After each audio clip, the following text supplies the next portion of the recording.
I saw you do the Northwest Georgia takeover a couple weeks ago when that list shit was going crazy. What obligation do you feel as a DJ to try to help put some of the artists that you know and respect on? Okay, cool.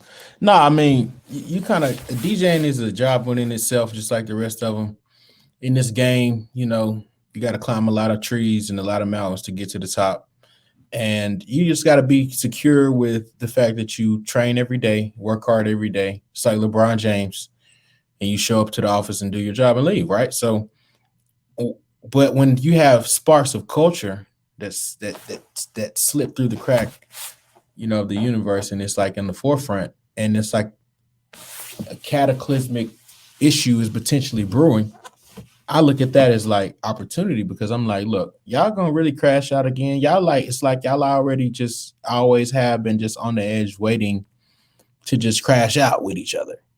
And everybody needs a reason to just push them over the top, because everybody going through it, right?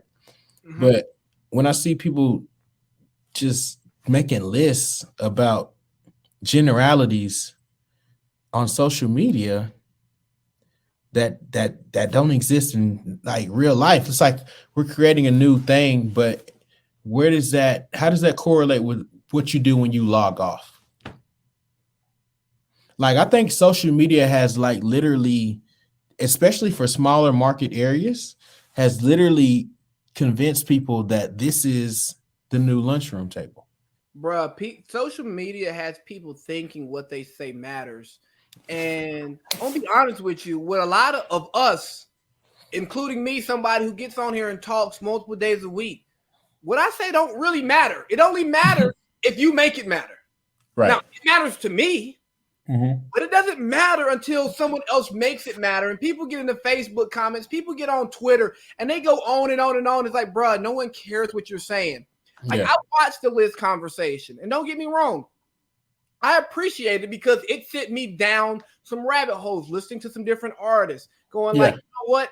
I need to talk to these artists because they don't have a platform to come and talk. They can put out their music, but if you don't know them personally, you don't know who they are. And you're not going to connect with the music. Exactly. So when I see the list thing, I go, all right, but y'all are picking y'all's homeboys. And to me, it's like, nah, bro, like, I can be cool with somebody and not be a fan of their raps. Yeah, for sure. And it has nothing to do with how I feel about them as a person. And then you got people saying, well, I only listen to the old heads, so here's my list. Okay, I'm glad you let me know who you listen to. Yeah, exactly. And I can't make a list because the only rappers from the Ville High who are in my rotation are LaDon and Sid Jones. Why? Yeah. Because they make music for where I'm at in life. Yeah. Like, music is a reflection of life, and records are people don't even know what music is. Like, they really, I mean, I've been privy enough to understand now. Tar said, what's up, G? Tell that brother, boy, I said, what's happening? Catch him in Jamaica. But no, man, it's like you think you know when you lean on your own understanding, but then you meet somebody who eclipses your whole existence and what you thought you were doing in music, and you have to just be humble and say, you know what, let me get to work. And nobody has that humbling experience when you're sitting around and you didn't even leave. So it's just like, And I think that's what Major did to a lot of people back home. Because let's be honest, we can talk to the young kids. They look at K Major one way because they know K Major. They don't know Kendrick. They don't know KB. We know Kendrick. We know KB.